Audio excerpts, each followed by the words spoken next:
Bonjour à tous et bienvenue pour ce nouvel épisode de CQFD, la finance décryptée. J'ai le plaisir d'accueillir aujourd'hui Ferdinand Brunet. Bonjour Ferdinand. Bonjour. Vous êtes directeur financier chez Memo Bank C'est et bon. vous êtes là pour nous expliquer comment réaliser son bilan carbone. Chose que vous avez fait chez Memo Bank. Oui. Avant de commencer avec mes questions, je vais vous laisser présenter Memo Bank. Oui, donc Memo Bank, nouvelle banque, qui est une banque à destination des entreprises, entreprises qui sont plutôt assez structurantes, assez structurées, donc plus d'1 million de chiffre d'affaires. Voilà, on essaie de trouver de remplir le gap technologique qu'il peut y avoir avec certaines banques. Donc on est une banque qui est très orientée nouvelles technologies, à l'écoute de ses clients.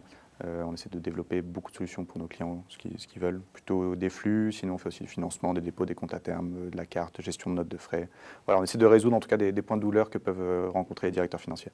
Pour commencer, en quoi réaliser son bilan carbone, c'est une bonne porte d'entrée, une bonne première étape pour engager une démarche RSE? En fait, la plupart du temps, les gens veulent faire quelque chose, démarche RSE, etc.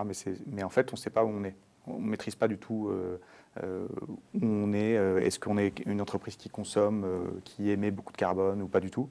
Et donc, faire un bilan carbone, c'est vraiment le point de départ. C'est vraiment, OK, je commence par quelque chose. C'est un peu comme si vous avez un directeur général qui venait voir un directeur financier et qui dirait, bon, OK, maintenant j'ai envie d'être rentable.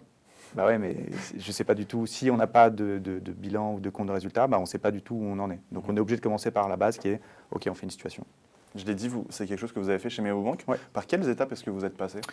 Donc au début, on s'est beaucoup renseigné. Et très honnêtement, on s'est dit qu'on n'était pas capable de le faire tout seul, ou en tout cas qu'on allait faire quelque chose qui n'était pas forcément juste. Donc un peu de la même manière où la première fois qu'on fait un compte de résultat, on a besoin d'un comptable, on a besoin de quelqu'un d'expérimenté. On allait voir un cabinet spécialisés et on leur a demandé de le faire avec eux. Donc c'était vraiment la première étape. À savoir que c'était une démarche, une envie forte de la part des dirigeants, des fondateurs, mais aussi de toute l'entreprise. C'est vraiment un métier c'est vraiment une tâche qui nous concerne tous. Et donc il y a cette volonté forte de l'entreprise qu'on a traduit comme ça. Pour vous, quelles sont les autres étapes clés par lesquelles il faut obligatoirement passer? Déjà, bilan carbone, c'est une bonne première étape. En termes d'étapes suivantes, je pense qu'il y a une formation des collaborateurs qui est très importante. La fresque du climat, c'est quelque chose qu'on a réalisé pour l'ensemble de nos collaborateurs. Voilà, c'est cette prise de conscience-là. En tout cas, ça permet que tout le monde soit réaligné, qu'il y ait une bonne prise de conscience globale. Et à partir de là, on peut commencer à avoir cette démarche en interne. Et pour réaliser ce bilan carbone, vraiment les étapes, point par point, qu'est-ce qu'il faut faire de manière très concrète? Alors, de manière très concrète, en fait, il faut une situation comptable. Ensuite, on va essayer de traduire tout ça en émissions carbone. Et après, il y a un ensemble de données dont on va avoir besoin. Typiquement, comment les collaborateurs viennent, se déplacent, qu'est-ce qu'ils mangent, qu'est-ce qu'on mange en entreprise. Donc, toute cette partie-là, on va avoir besoin de mettre en place des questionnaires et les collaborateurs doivent y répondre. À partir du moment où on a ces deux situations-là, donc le questionnaire et la situation comptable, on peut aller chercher des sources de données, notamment l'ADEME, donc qui est publique.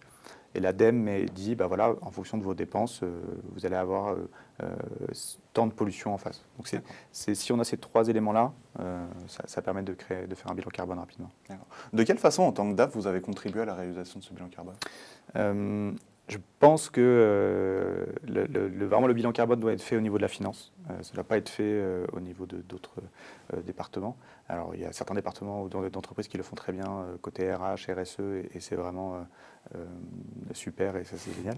Mais c'est vrai que cette notion de comptabilisation, comment est-ce qu'on fait les chiffres, ces réflexes comptables, la finance demain sera aussi la finance pour l'établissement du bilan carbone. Donc d'un point de vue finance, je pense que c'est très important que la finance soit en premier plan sur ce sujet. Et donc c'est globalement, et les équipes, alors au début il y a toujours un peu de travail supplémentaire à rajouter, mais c'est passé, au contraire, tout le monde est conscient de l'enjeu, donc c'est quelque chose de vraiment très important. Et comme la peur qu'il peut y avoir, c'est les équipes ne veulent pas faire de bilan carbone pour faire du greenwashing.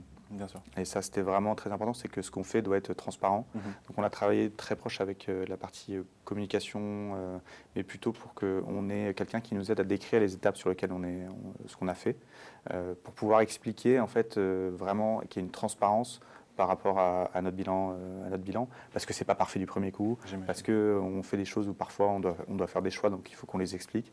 Donc c'était ça qui était important. Ouais. Comment ce bilan carbone est pris en compte dans le compte de résultat de l'entreprise? Alors, en tant que tel, il n'est pas pris en compte tout de suite, c'est-à-dire qu'il n'y a pas d'impact financier sur le bilan carbone. En revanche, on sait que dans le futur, il va y avoir forcément une taxonomie qui va être liée. Et donc, le bilan carbone et se fixer des objectifs de neutralité sont un gain pour le futur. Donc, c'est quelque chose qui va devenir standard, obligatoire. Le plus tôt on le fait et de manière volontaire, et à mon avis, le plus simple ça sera. En termes de reporting, qu'est-ce que ça implique? Quel KPI suivre? Pourquoi? Ouais, très bonne question. Au début, le premier, c'est un peu comme le compte de résultat. C'est-à-dire qu'on se dit, ce qui compte, c'est le parti bénéfice à la fin. Et puis après, on remonte en se disant, mais EBITDA, c'est important, et puis les revenus, ça compte. Le bilan carbone, ça fonctionne un peu de la même manière. C'est-à-dire qu'on a différents scopes. Alors, sans rentrer forcément dans les détails techniques, mais il y a la notion de qu'est-ce que moi, en tant qu'entreprise, je vais émettre. Et donc là, on va regarder notamment les déplacements, notamment vraiment la nourriture, et après les fournisseurs avec lesquels on va interagir. Donc ça, c'est important. Et après, c'est le premier KPI. Et après, le deuxième KPI, ça va être tout ce qui est financement. Et donc, quelles entreprises je finance. Donc, c'est partie indirecte. Et donc là, même chose, c'est ces KPI-là que maintenant on suit. Donc, c'est ces deux gros indicateurs-là qu'on va suivre, émission directe, émission indirecte. D'accord. Et au-delà des KPI et de la façon de mesurer l'impact, très concrètement, qu'est-ce que ça change pour vous, pour l'entreprise? Est-ce que ça peut conduire à des petits ajustements? Alors nous, oui, donc ça a un impact. L'idée, c'est qu'à partir du moment où on fait son bilan carbone, ce qui est intéressant, c'est un peu comme si on faisait une situation alors trimestrielle ou annuelle. L'idée, c'est de le suivre et de voir l'évolution que ça va avoir. Donc évidemment, quand on a la première fois qu'on le fait, on a un chiffre qui sort. Ok. Donc nous, on fait partie des plus bas en termes de banque, mais l'idée, c'est comment est-ce qu'on va faire pour le réduire. Et donc c'est ça, comment est-ce qu'on va faire ça. Donc on a 121 tonnes d'émissions à peu près. Donc on est au niveau de la nef ou du crédit coopératif. Et l'idée, c'est de se dire, ok, on va chercher à le diminuer. Et donc, qu'est-ce qu'on met en place? Premièrement, nous, on est une entreprise qui est en remote first, donc en télétravail. Donc, les gens sont principalement en télétravail, il y a peu de déplacements. Si jamais il y a des déplacements, c'est train privilégié, pas d'avion. Bon. Ensuite, ça va être tout ce qui va être repas d'entreprise. Dès qu'il va y avoir un événement, c'est végétarien. Donc, le bœuf, c'est quelque chose qui n'est pas bon pour la planète. Donc, on va faire ça. Et ensuite, ça, c'est sur la partie directe. Voir quand on fait des appels d'offres avec des fournisseurs. Donc maintenant, on leur demande, on leur dit donnez-nous notre bilan carbone. Il y en a qui ne sont pas du tout au courant, qui pour eux c'est une surprise, et il y en a qui l'ont déjà préparé et qui sont super contents. Déjà, normalement, il y a un ADN un peu plus commun avec ceux qui font ça. Et ça permet maintenant de mettre alors c'est pas forcément l'élément primordial, mais pour nous c'est très important, donc ça fait partie de la prise en compte du choix. Et enfin, il y a le financement. Donc le financement des entreprises, on demande à nos clients leur bilan carbone de manière non obligatoire, sachant que si jamais ils ne nous le donnent pas, on va devoir aller sur une moyenne. On va aller voir sur les entreprises du secteur la moyenne qu'ils ont. Donc plus ils nous le donnent, le plus il y a une granularité qui se crée. Et nous, on fait très attention à ça parce que chaque financement qu'on va faire va avoir un impact sur notre propre bilan carbone. D'autre part, à la fois nos clients qui sont venus chez nous et même les employés et toute l'entreprise n'accepterait pas d'aller financer quelque chose de négatif pour la planète. Oui, donc c'est vraiment c'est au cœur de toutes nos décisions. D'accord. Est-ce que les financiers, vous pensez, ont besoin d'une formation pour aborder ces nouveaux sujets? Vous en avez fait une, vous? Oui, notamment la fraise du climat, je trouve que c'est un très bon point de départ. Je pense que c'est obligatoire. Il y a encore beaucoup, ça m'arrive de faire des salons, des séminaires, discuter avec d'autres directeurs financiers. Il y en a beaucoup qui n'y croient pas ou pour lesquels c'est un sujet vraiment secondaire ou c'est du greenwashing. Et puis il y a cette émergence, je dirais, de nouveaux dirigeants qui pour eux ont compris que c'est la priorité, mais la priorité absolue. Et donc voilà, il y a cette force qui est en train d'arriver et qui pour moi est primordiale pour le futur. Et j'imagine que c'est hyper fédérateur en entreprise. Oui, complètement. C'est vraiment c'est des objectifs communs, assez faciles, dans le sens où c'est difficile d'être contre. Donc normalement, ça aligne vraiment tous les gens, ceux qui s'en moquent à la limite, ça veut dire que l'ADN ne va pas avec l'entreprise. Donc vraiment, c'est fédérateur, mais c'est fédérateur, c'est générationnel, c'est des exemples qui peuvent paraître très bêtes, hein, mais je sais que nos employés, la plupart, ne prennent pas l'ascenseur et vont faire à pied. C'est des repas végétariens au moins 2-3 fois par semaine. Enfin, il y a beaucoup de choses. Et c'est une génération, alors, il y en a de plus âgés que moi qui vont se dire mais ils sont fous. Nous, on est un peu la génération entre les deux. Et puis la nouvelle génération qui arrive et qui, elle, c'est normal, ça fait partie de son ADN, quoi. Et en tant que néobanque, est-ce que vous incitez vos clients entreprises justement à faire ce bilan carbone et à engager une démarche responsable? Alors on leur demande, donc ça fait partie des pièces à chaque fois maintenant qu'on leur demande. Il y en a, ça y est, qui le font tout seuls, qui nous envoient leur bilan carbone. Et après, comme je disais, pour le financement, on a besoin de leur bilan, enfin on leur demande, c'est pas obligatoire. Mais voilà, c'est de plus en plus, c'est une démarche qui est rentrée dans les habitudes. On prépare nos clients en leur expliquant que l'année prochaine, ils vont avoir une note verte donnée par la Banque de France. Donc ça va avoir un impact sur leur coût de financement. Donc c'est très important pour eux de prendre le sujet maintenant.